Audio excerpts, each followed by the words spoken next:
চলুন আজকে conjugation of verb সের অ্যান্ড ইশতারের ব্যবহার জেনে নেই একসঙ্গে, তাহলে আর এটা ব্যবহার করার ক্ষেত্রে কোনো ধরনের কনফিউশন থাকবে না। ভার্ব সের ব্যবহার করা হয় ক্রিয়া বা এমন জিনিস বর্ণনা করতে যা সহজে পরিবর্তন করা যায় না, আর ভার্ব ইশতার হচ্ছে সহজে পরিবর্তনশীল অবস্থা এবং ক্রিয়া বর্ণনা করতে ব্যবহৃত হয়। চলুন এ পর্যায়ে ব্যবহারগুলো দেখে নেই। সেরের প্রথম ব্যবহারটি দেখে নেই। এক নম্বর হচ্ছে অরিজিন, উ রহিম এ de পর্তুগাল। আরো একটি উদাহরণ দেখে নেই, এল এ বাংলাদেশিয়ানো। দুই নাম্বার হচ্ছে প্রফেশন, উদাহরণস্বরূপ ও রহিম এ বোম্বাইরু। তিন নাম্বার হচ্ছে ম্যারিটাল স্ট্যাটাস, উদাহরণস্বরূপ ও রহিম এ কাজাদু। চার নাম্বার হচ্ছে সেক্স, উদাহরণ হচ্ছে রহিম এ অমে de 30 anos। পাঁচ নাম্বার হচ্ছে কনস্ট্যান্ট ফিচার্স, আমি কাজা এ পিকেনা। চলুন এবার জেনে নেই ইশতারের ব্যবহারগুলো। প্রথমটি হচ্ছে মুড,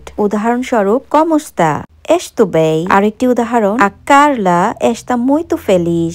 দ্বিতীয় ব্যবহার হচ্ছে লোকেশন, উদাহরণস্বরূপ এস্তু এই কাজা। আরো একটি উদাহরণ ও লিভরু ইস্তা এই সিমা দা মেজা। তিন নাম্বার ব্যবহার নন পার্মানেন্ট ফিচার্স, উদাহরণস্বরূপ আসোপা এস্তাকেন। ভিডিওটি দেখে কতটুকু উপকৃত হয়েছেন সেটার একটা প্রমাণ হয়ে যাক। শূন্যস্থান পূরণ করে অবশ্যই কমেন্ট বক্সে জানাবেন। বিশেষ ধন্যবাদ জানাবো আপনাদের।